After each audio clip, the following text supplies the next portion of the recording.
That's my first.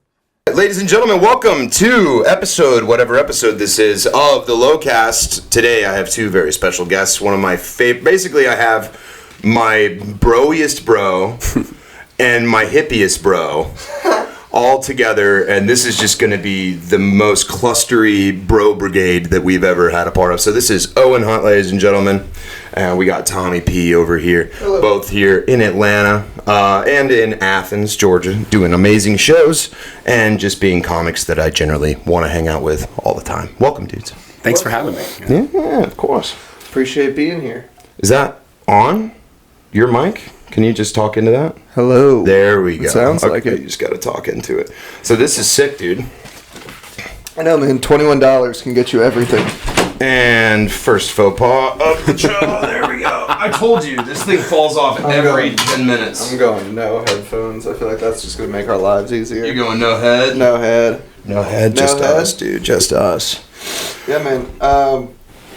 I'm wondering, in your sets, you always talk about how COVID wasn't real and how you don't believe in it. Why do you say these things? What are you talking about, You do about 15 minutes of that up top. Dude, I have like 3 liters of Pfizer products in my body right now. Which you do, when you got the Pfizer tattoo, because we know you have it on your right ankle. Yeah. Which everybody knows. I know Owen told me before that if you get something on the right ankle, it's because there's a vein that runs from your right ankle to your heart. Well, it was actually, it was court ordered. The Okay. tattoo was court ordered, just because I had slandered Pfizer in the past, and it was really the only way. For me, having little to no money, it was the only way that I could actually get through that process. Yeah. So it was cool. Yeah, I get it. It's a metaphor. Do you understand the metaphor? No, I have a tramp stamp. So what they're saying? What company? It's it's Pfizer also. So what they're saying is, what is a tattoo? Why do they love that? I don't know. What about all the other ones? Johnson & Johnson discontinued. Johnson & Johnson wants to hurt people. Yeah, that was the whole plan at the beginning. They got caught doing it. You know? It makes sense. Guys, it's a metaphor. What is a tattoo? Needles. So they're giving you more needles. You guys, we got to put the pieces together. But do you remember, like, beginning of COVID, if someone told you they got a Johnson & Johnson, it's like they just texted you in green. Yeah. It's like, oh. Okay. It was weird that they like put us into factions of like which one of these can you afford? And if you did Johnson & Johnson, you're like, oh, I'm not hanging out with you. I can't spend the night at your house. They will take my car. Oh man. This one, is this no tears? Is this the no tears vaccine? I don't know. I feel like that's the horse pill. Ivermectin. Yeah, dude. Which I didn't know that it wasn't it not developed for horses? It's just a regular medicine. Right? Yeah. I think it won a Nobel Prize. Yeah, it's like the most then it got I don't know. powerful medicine ever created. It was a weird time. I did not get vaxxed. I was in San Francisco, and for some reason I was living by the beach, and when everyone was like, "We all have to get vaxxed," I was like, "I'm not. I just won't meet you." Yeah, I'll just stay here. It was kind of like that. Yeah, I feel like in San Francisco, you just get vaccinated by the homeless people that are walking by. Well, I almost got a vaccine. Like, I got 6 or 7 vaccines in my foot. Right. Yeah. They're just from needles. walking? Yeah, needles on the ground. You know. Interesting. How was it not being vaxxed in San Francisco? I made a counterfeit. So I made a nice fake one. So people because they were pretty weird. They said you can't go into restaurants, you can't go into anywhere, so you had to show it. So I had one made. But your friends, like in the local, when you would meet like strangers, would you just be like, "Hey, I'm vaxxed"? I just wouldn't talk about it. Nothing. Yeah. Shut that down instantly. Yeah, and then I just. Just give them some microparticles in their face. Right no. So at the time, did you think like this is bullshit? This is just like another thing? I tried to have fun with it. I think like the day that it happened, me and my buddy Sam Carroll, we put on hazmat suits, like full hazmats. Oh, I love that. And we were walking around the city, and we would do the full mask and everything, and then when we get into a restaurant, we get to our seat, and then we take everything off. Just like moonwalking. I love that. We'd take it all off. And then love that. And then usually someone would come over and go, "Well, what was the point?" And I go, "Exactly." Makes sense. Yeah. But once you sit up down, here, right? Like it's fun. You can take the hazmat suit off. Exactly. Right? Like, but it was just that happened in San Francisco. They were like, "Well, you don't have to wear your mask when you're eating." I'm like, "Well, then is it fixing anything?" I don't think it is. So we just did that. It was a fun time. Yeah. On the way up here, I saw a Subaru behind me, and they had a sheriff's badge taped to the front bumper. What does that mean? Like I guess the mayor of the softball team. Probably. Okay. But I think it does the same thing. You put on a hazmat suit, you're doing something good. You tape a sheriff's badge to your Subaru. You might be the sheriff of Subaru. I feel like that car, they're doing a lot of citizens arrests. Yeah. Oh, yeah. I was nervous. Like, it was behind me, and I was like, am I going to get pulled over by a Subaru? Do you know how shitty that would be to be in the back of a Subaru? But she's giving you a ticket because your vibe's off. Yeah, you have fuzzy handcuffs on. You're going to the dog park, buddy. They take you, it's just like, what's that cross in the swingers clubs? You're just like on that. That's the jailing. Mm-hmm. Oh man, but you know about vibe checks. Oh yeah. So, for people who don't know Owen Hunt here, he is his third eye is wide open. Squig. Yeah. Wide open. I learned from Bill Hicks for sure. Yeah, I have a vibe check checklist. In fact, really? Yeah, I don't remember what's on it because I'm really stoned right now. It usually is very effective. What's the podcast called again? Blue Collar Mystics. Blue Collar Mystics. So he'll have on, scientists. Yeah. People in academia. Yeah. Absolutely. People who communicate with entities, Exactly. people who are Akashic record readers, Jessa Reed, people like that. I had a phase, my college, a little bit post-college, especially when I first got to California, where I'm like, I'm going to read the Bhagavad Gita and the Tao Te Ching, and I'm going to figure it all out. And I read all those books, and I retained almost nothing. Yeah. Well, there's something about those books that they just don't hit the same, I think, when you're younger. And you get older, you have some heartbreaks, you have some, bankruptcies, and, you get the Pfizer tramp stamp, and then all of a sudden it starts making sense. You're like, you know what? Yeah, I think we should consult the wind god. Yeah, exactly. We need to do a rain dance, But I mean, there's a lot, the Bhagavad Gita, the Tao Te Ching, those two of my favorites, hands down. We usually find it, and by we I mean whites. That we'll start with Tim Ferriss, right, or someone in the entrepreneurial space, Tony Robbins, exactly. Maybe. And then we're like, maybe I should start meditating, and then you start, transcendental. And then, you see some of this woo-woo stuff happen, and you're like, all right, let's read The Secret. Let's see. Yeah. Let's see what the next steps the are. Entry point for a lot of people, or just a hot girl in yoga pants. You're like, I need to get spiritual now. It's time. I didn't realize there was a pipeline. I didn't realize there was a pipeline of I think I'm going to do steroids and read Tim Robbins. And then a month later, you're like, have you read the Tao? It's a whole funnel. It really is. 3 months later, you're a Reiki healer named Dejani. That's right. You're at your 30-second bass nectar show. Well, I would see those guys because I did a lot of shows in the rave community. So in California, I did a lot of stuff with Mayan Warrior, a lot of stuff that happened up in the desert. And I would meet these dudes that were enlightened, but still kind of fuckboys. There was and they would use that as an excuse. And I'd hear them saying F-boy stuff, but in such a spiritual manner, and then justify it with all this Brahmin. Yeah. Well, I'd see, because I was living with some of them, and none of them had real names. Right. They never do. There was one dude named Smooth Galaxy. Oh wow. Yeah, there was Smooth Galaxy. Michelangelo Boffi. Ajani was one. He was the Reiki healer. And I don't think that was his given name. And then Dolce.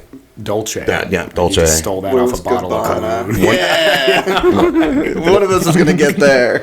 But I'd see Ajani come downstairs and what happened with you and Sunflower or whatever? Right. And what was the line? He'd go, yeah, man, she wanted to be owned, and I just couldn't do that to her. Yeah. I'm like, oh, you're fuckboy. Yeah. He's like, she wanted a relationship with you, and you ran away. Turns out she was not my twin flame. Yeah. Sure. Oh, that's good. That's good. She was not there for me. It just sounds like polyamory with extra steps. Yeah. Right? If you're not spiritual, you're just polyamorous. I mean, is it not complicated enough? Yeah, I don't get it. I've never understood polyamory. Me either. Well, I mean, I'd see a lot of them, especially in California, but they claim they weren't jealous, and then they checked their phone so much. Yeah.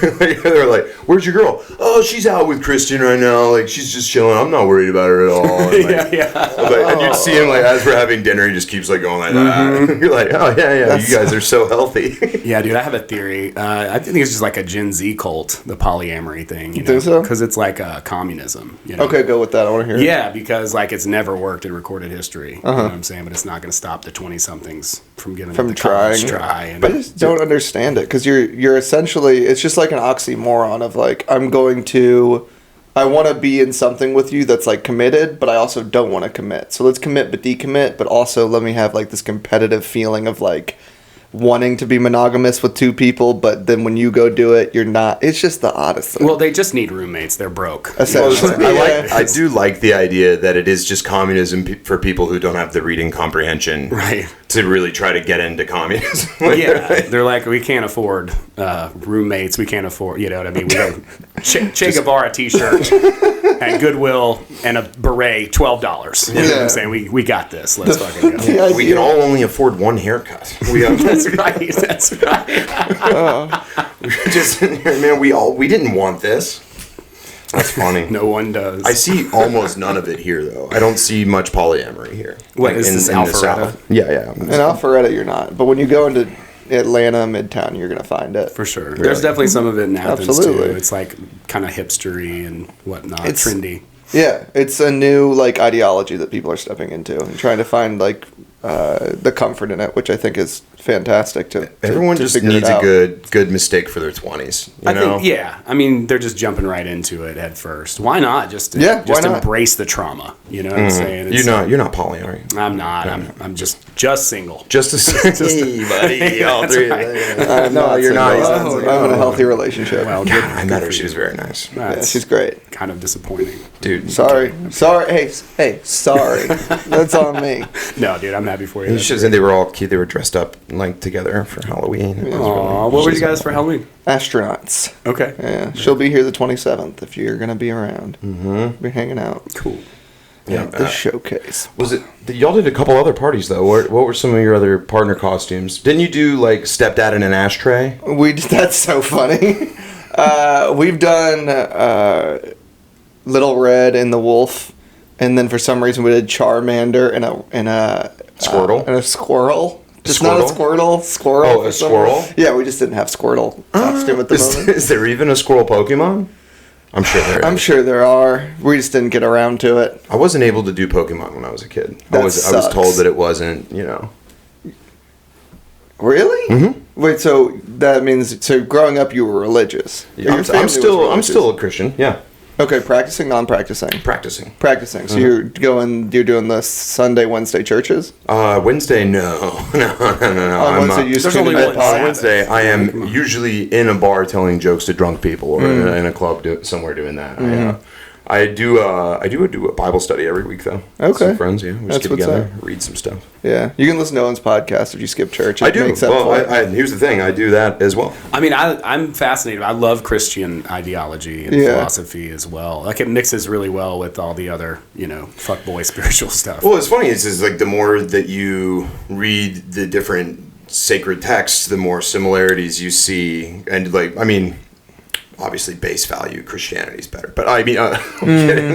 Well, no, my biased, I don't have an issue with that. I think a lot of the books are really saying the same thing, and the problem is when a bunch of people get together and decide what needs to happen as like an organized structure. Yeah, that's when shit goes. Well, the big crux is when people get involved. Yeah. And that is the problem with every major religion, is that it involves people. Right. So it's like people will talk about all the problems with like Christianity and stuff like that. I'm like, no, you're talking about problems you have with Christians. Right. Mm-hmm. That's not the same thing as Christianity itself. If you actually look at the text, it's like there's no hatefulness there. The red letters, And then when you look at like stuff that the Catholic Church did in the Middle Ages, they basically became a spy network. Mm-hmm. Like that's what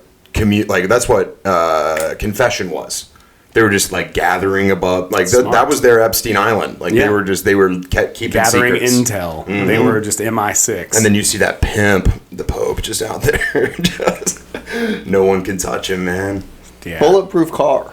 Well, yeah. That's so sick. Has there ever been? What's he afraid of? Has there ever been an assassination attempt? Has there been a successful one of a pope? I don't believe so. No. But it just, I mean, how much faith do you have if you need a bulletproof? I have John Paul II's autograph, so suck my ass. I have that. Is that what he wrote? Suck my ass? Yeah, he wrote suck my ass. I think he just wrote a letter that was like, good job, signed. Because I think he just sends them out whenever you get all the gym badges of Catholicism. You hit all 7 sacraments. They're like, hell yeah, here you go. He's just up there. He hasn't been out of the room in days. I'm sure. Yeah, no, I grew up Catholic, went to Catholic school, played in the band, like the worship band, led that for nearly a decade. You play the organs or? Guitars. Yeah. That's a weird phrasing for the church.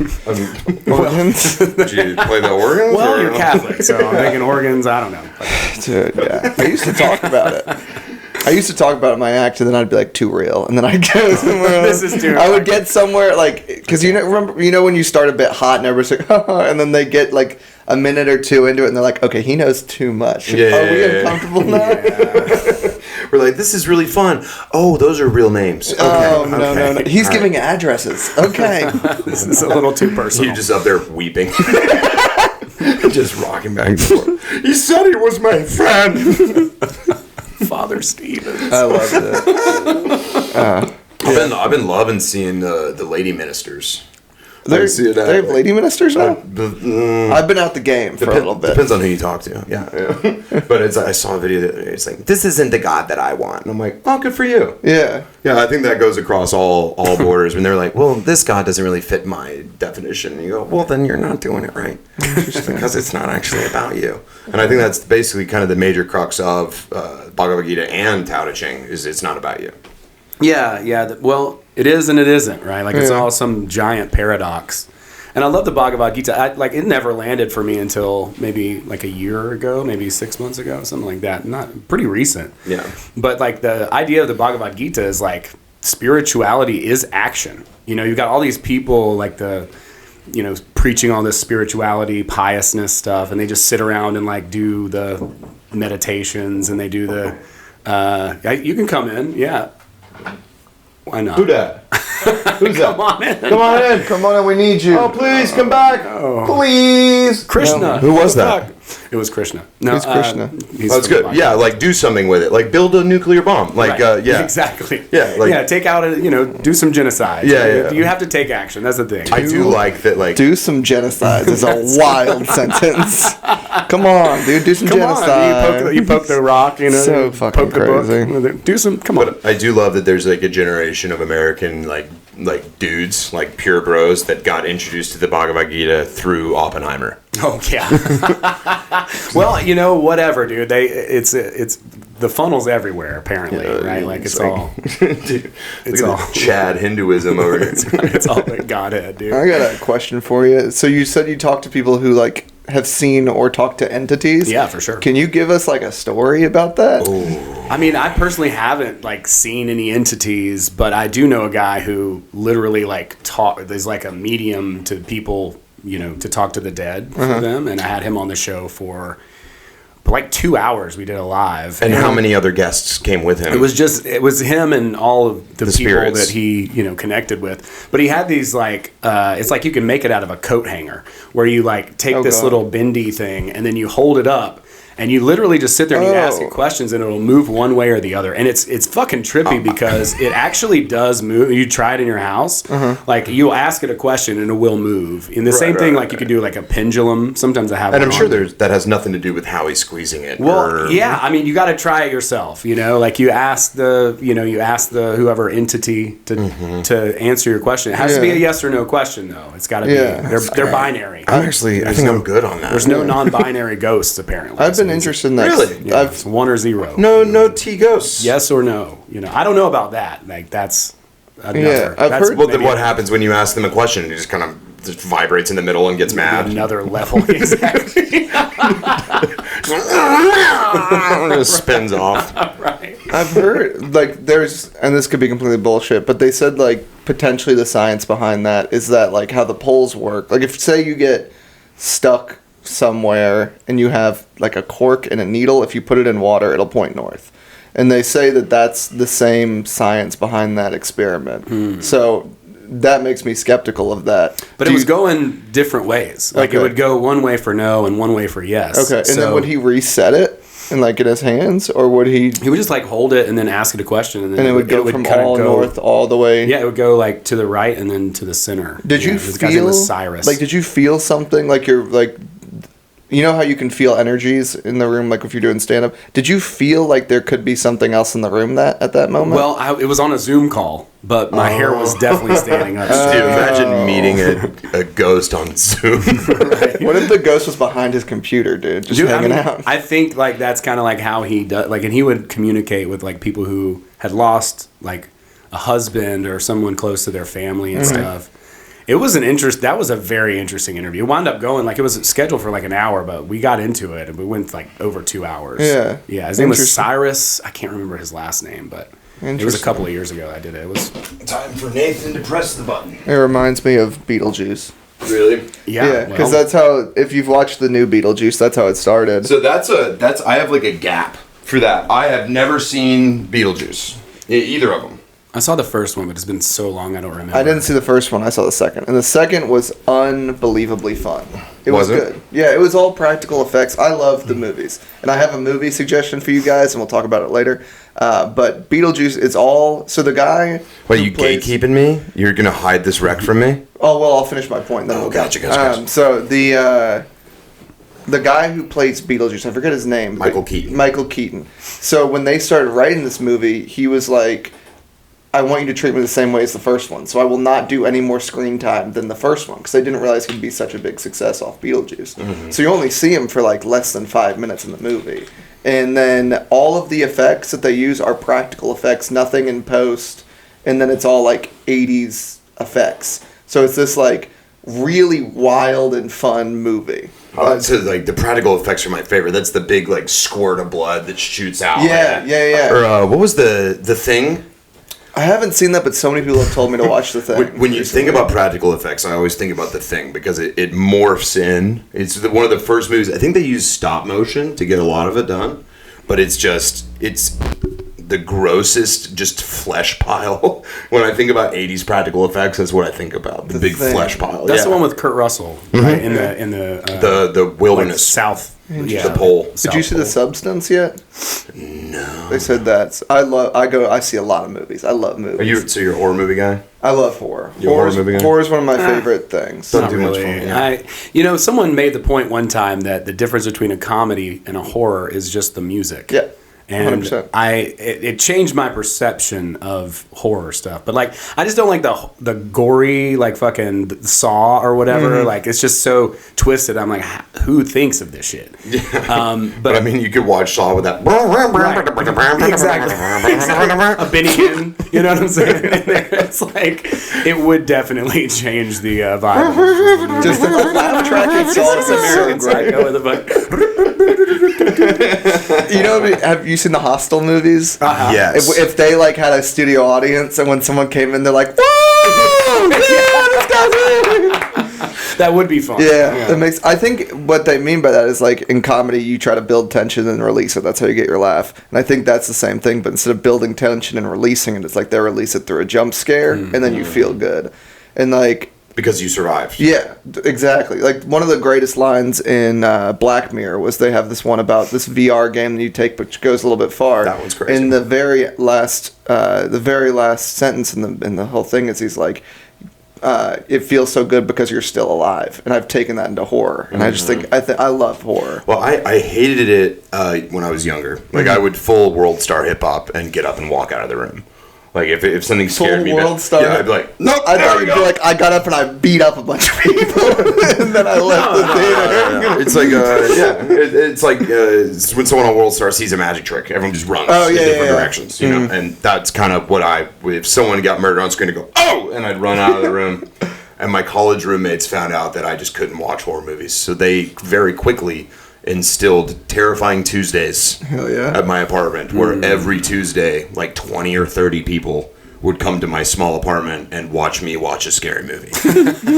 It became like a weird tradition. I think my roommate was trying to date this girl who was really into like horror movies. I think they actually ended up getting married, and he was using that as a way to get her over to our apartment.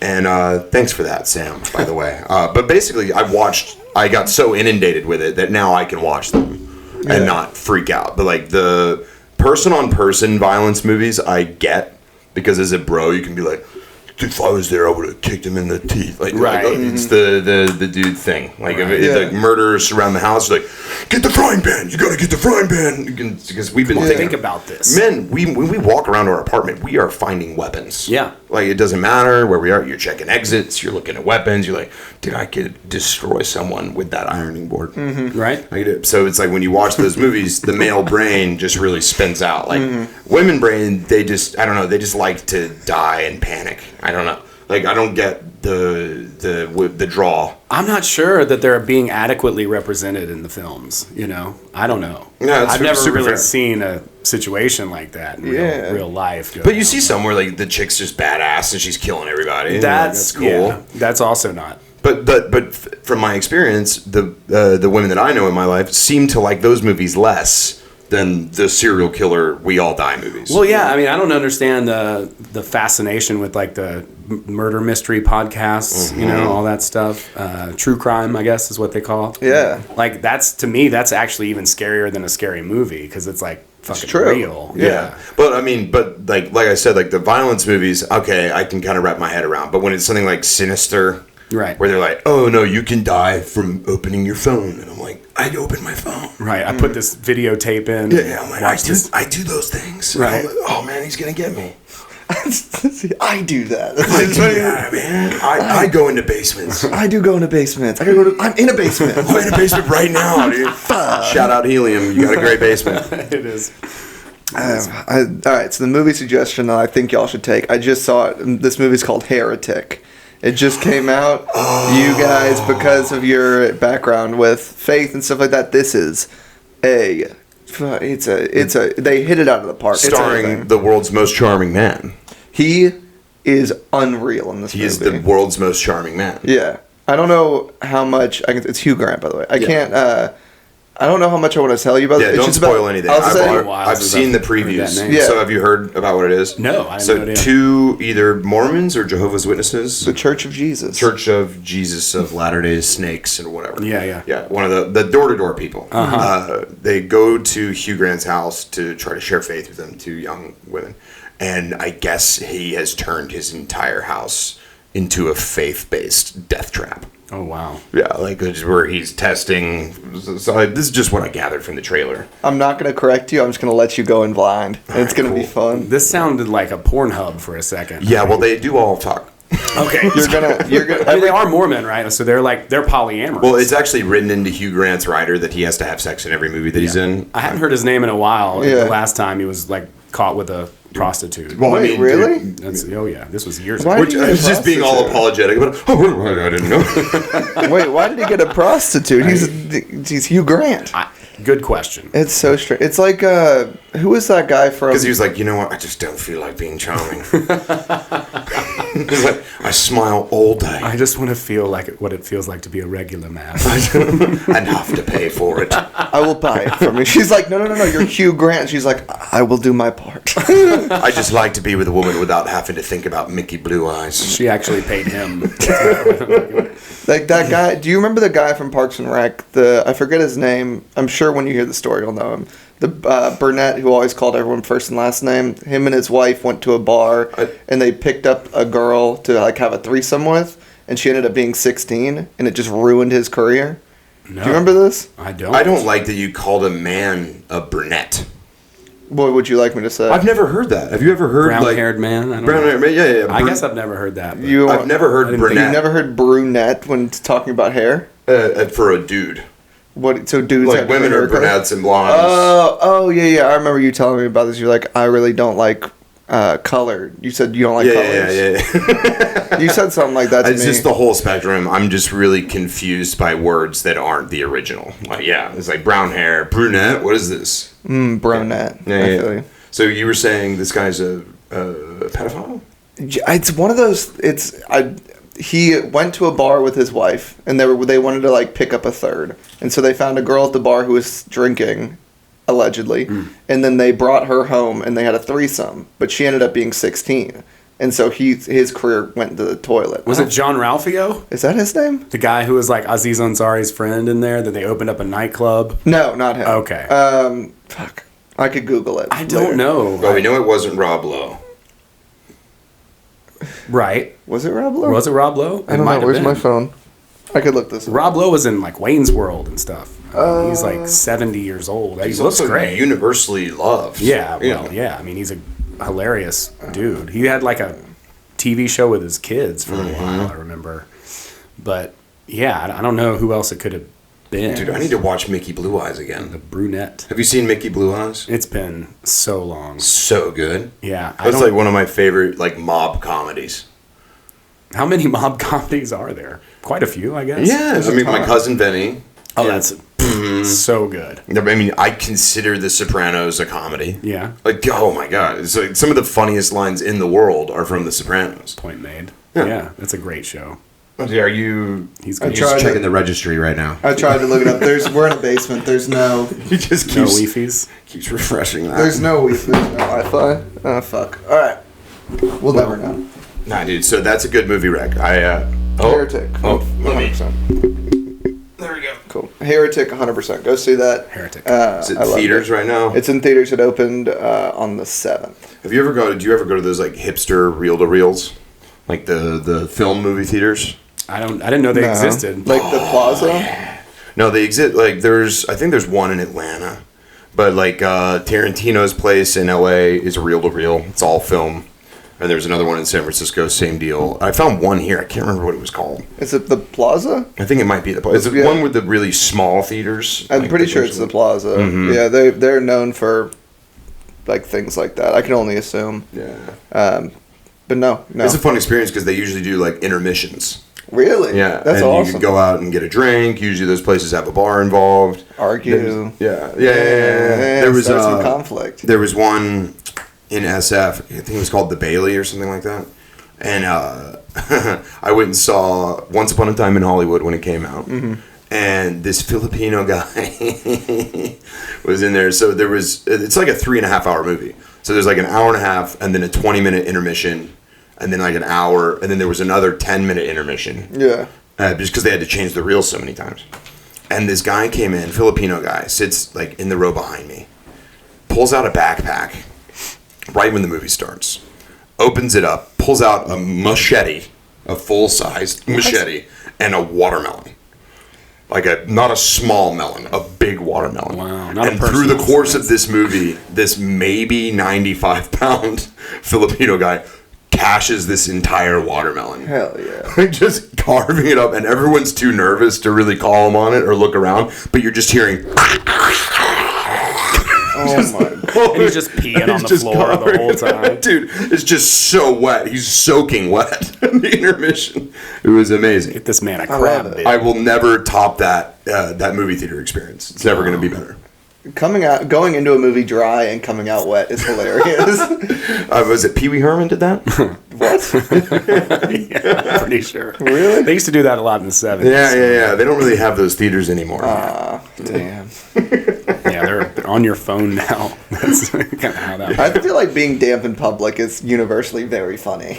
I like seeing a human in a situation in public who's damp. Just moist. Yeah, a moist person is hilarious to me. There are a few things worse than like you have a drink here, and then you kind of just do that with and the condensation just makes just an oyster. The perfect. I could name like so many different things that are worse than that. You ever heard of racism? Okay, yeah, sure. Cancer, racism, Hamas. Let's just use the rest of the Actually, none of those are worse, dude. Condensation really sucks. Well, it's just you have this wet spot right on your constant, and then you stand up and you're like, okay, I'm not incontinent? Incontinent? Incontinent. I believe that's the word, but I don't be pissing myself. Don't quote me. We're all very smart guys here. Yeah, dude. PhD. ADD. RSVP. Okay. Because he already has a lady. VIP. Yeah. So his life is much more scheduled than ours. Yeah. So that is nice. Do y'all schedule things together? Yeah. We're in like a weird spot where we're like really, really busy. So she works as a trauma nurse, and then she also is in school getting like a graduate's degree right now. No, at least she has like an easy job. It's like low stress. Right. Yeah, dude. She'll come out of work and call me and be like, "Hey, this guy came in. He had like we had to rip his chest open, and we had to like take his heart out." And I was like, "Hey, I bombed for 2 minutes today." And you're like, they didn't like that joke about my mom. Yeah, they didn't like me for a little bit, and so yeah, just stop complaining. So we both had a bad day. Yeah, we both had really bad. I slept until noon. I've dated nurses in the past, and it's like when they hear about your problems, you can see it behind their eyes, and they're just like, I have brain matter in my hair. Oh yeah. I mean, that's the idea of like people who study to be nurses. Like at Kennesaw, you would go into the big library, and it would just be like a slew of like sorority girls, all who were like probably the it girl in high school, studying to be a nurse, and then you just think like in 4 years they're just gonna touch dead bodies. Like they're gonna be just dealing with trauma to the point where it like doesn't bother them. The cadaver is stuff the craziest thing. You have to get pretty numb to get out. Like my mom was an MD, and I used to hear stories about like med school from her. And sometimes there is someone that has just that slightly sociopathic strain. And then she used to tell me stories about this guy who I think is a brain surgeon now, and the pranks that he would pull in medical school. Gotta keep it fun. Gotta keep it light. Yeah, right. Gotta keep it light. Like, he's keeping the levity there. Like it started tame. Like if there was ever an emergency, he had a small siren that he put on his head as he ran through the hospital, which is pretty funny. That is funny. Yeah. The best one. Oh, there's a good one, and then there's a dark one. No, they're both kind of dark. But so there was one day, she told me about this, where they had to work with cadavers. And they had to incise from the top and get to the stomach, and then they would take out the stomach, open up the stomach. So apparently the night before this, so they had like 12 cadavers for the whole class. And this guy and 3 of his friends, who were all very talented surgeons, go in the night before, flip the cadavers over, cut in from the back, break through the spine, which is much harder to do, to get to the stomach. Cut from the bottom of the stomach and put a fully wrapped Big Mac into each stomach. That's so funny. Sewed it back up so that the next day when the students would come in and cut from the top and open up the stomach, there was a fully wrapped Big Mac in each stomach. That's just... That's Mission Impossible. That's a horrible human being. Dude, to be that's like, a lot of work. Yeah, I would have stopped at 1. Right? Yeah, but he did it for each. I gotta see like clown medical this is a school. bad idea. It's a horrible idea. Yeah. I would love to see it like just a bunch of clowns in medical school, and then they make the incision, and a bunch of like confetti pops out. That is very funny. They start pulling out handkerchiefs out of the body. That is very, very funny. What about a rabbit? Is this your card? What a bad bunny this is. Let's put it back. I found a can of just normal potato chips. I found a smaller body. Like a Russian nesting doll situation. Homunculus. I think when you're a nurse, you, instead of becoming numb, I think you start to equate the body with science. And so instead of like cutting in and feeling like the pain of it anymore, you just kind of see it as, and like I would equate this like with Owen shit. Like, you deal with, like, spirituality and entities, and that terrifies me. But I feel like you do it so much that now it's, like, not a foreign language. It's, like, one of the reasons that I'm not an organ donor. Okay. There's several reasons. First off, I wouldn't want my organs in anyone. Like, I haven't taken care of them. Like, this is... That's fair. Yeah, it's like, would you like for someone to have your liver? I'm like, honestly, probably not. They probably don't not want the this. best idea. Yeah. The other reason is, like, I hear from my doctor friends that it's like, you get in a very bad accident and you are a donor, they're not going to try as hard. Right. Yeah, because they need your stuff. I think that's a conspiracy. Is it? That feels conspiratorial. I don't know, man. Talk to people who own motorcycles. Do you know that most motorcycle accidents, the person that got in the crash owned a cat? Because of toxoplasmosis? Because of toxoplasmosis. Wow. I don't even... What's toxoplasmosis? Toxoplasmosis is a parasite carried in cats. That's why crazy cat ladies happen. It lowers the your inhibitions, and then it makes you fall in love with that cat. And so people who are pregnant aren't allowed to scoop litter. They're not allowed to do like a lot of things around cats because it's the urine. Toxo. It's something to do with that's the urine. That's straight out of South Park, right? Yeah. Straight out of South Park. But yeah, if you have a cat, you'll notice people with cats are just in love with their cats because you have their parasite. Huh. Okay, well. It's not deadly, it's not dangerous, but... And you're scared of entities. Like, I'm scared of this. This is a whole new thing awesome. for me. I mean, I like cats, but now I'm, like, starting to question why I like them, you know? You like them because they put their worm in you. That's exactly what it is. I don't think it's a worm, but it's definitely... It's something. I mean, if it's a parasite, it's worm-like, probably. I don't know. It's probably worm-like. Next week on the Lowcast, we're going to have a toxoplasmosis worm here, and he's going to talk about his piece. My next 3 guests will all be cats. That'd be so great. I should have brought a cat. You guys got any bits you're working on? I'll let you go first. I have so much. I'm trying. It's like, I'm trying to write, like, clean shit currently, which is... It's the same, you know. But it's somehow harder. I like it with that nomer, clean shit. It's clean shit. I just say fuck a lot, but the jokes themselves are clean. Are you doing more like corporate stuff? Is that what's? No, I want to try to get. I just want to try to write that way. You know, not necessarily for any real reason. I'm trying to make it to where I can do clean stuff and it's like not cheesy. Yeah, that's hard. So it's like I've been doing some shows with Yoshi out in Alpharetta, and it's like older, affluent people, and I want to be able to make sure they can have as good of a show. I want to get paid. I think that's really what it comes down to. I would like to make money at this sometime.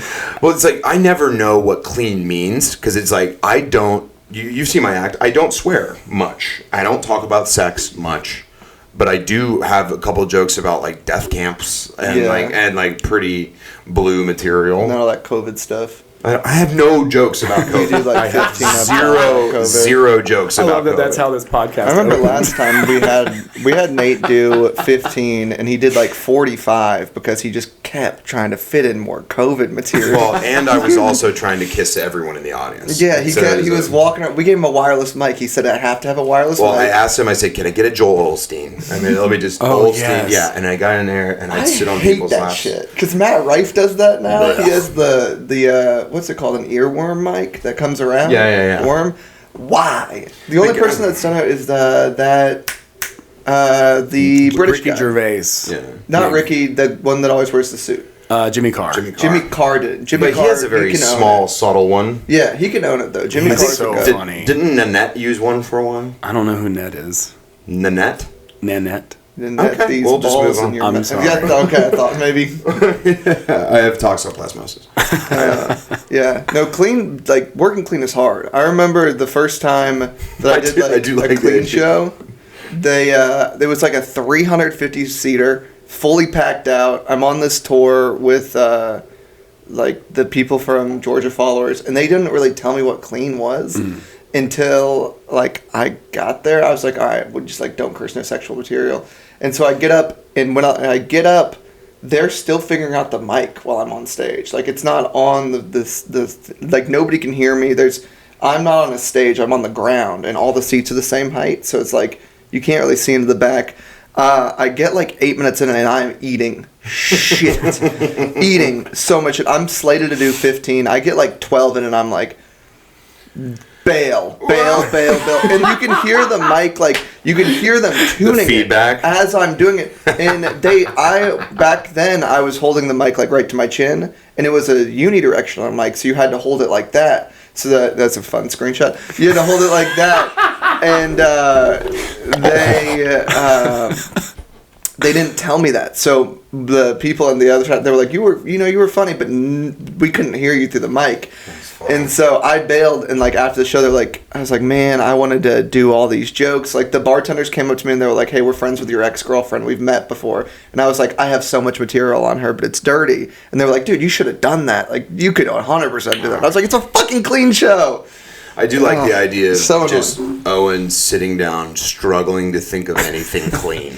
I mean, that's how I attain enlightenment. Right? Just sitting down, trying to write jokes. Your mind goes completely entities circling him, taking the cleanness, like the dark ones from Harry Potter, just sucking the soul just around him. That's pretty much it. It's completely silent, no music, nothing. Think of a clean joke. Yeah. Just cereal. Yeah, exactly. What am I going to write take about? It. Ramen noodles.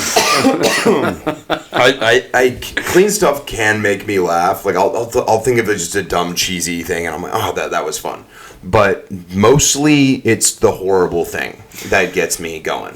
Yeah, I get that. I like the darker comedy too, and I think there's a way to do it clean, but it's not. Yeah. It takes a little bit. There's some nuance and skill there. It doesn't. It's like, I think like after 4 years or so, I was like, okay, I don't need to swear. I don't need, because there was a while, especially when you don't have a ton of material, that it just becomes a comma. Where you're just like, and then fucking this, and bullshit that, and then you go back and you watch it later, and you're like, this is almost. Am I in Boston? Yeah. Like, am I Italian? I need to stop pretending that I'm Italian. Yeah. Yeah. Like, you get that. Are you Italian? Check. Yeah. As in yes? No. Dude, you are so fucking funny, dude. You have to try stand-up. Get out of here. I like that. Dude. Boys, thank you so much for being here. Plug out your stuff. Talk to these guys. Plug your things. Yeah, you want to go? You go first? Okay, yeah. Hi, I'm Owen. Online, I go by Bootsy Greenwood. That's my stripper name. So, got a late night job too. But I talk about spiritual stuff. You can catch me on YouTube talking about reality transurfing and the Bhagavad Gita and the Tao Te Ching and many things mentioned here. And then my podcast, as mentioned before by Nathan, is Blue Collar Mystics. So check that out. Thank you so much for having me. I'm also running Athens Comedy page and Instagram.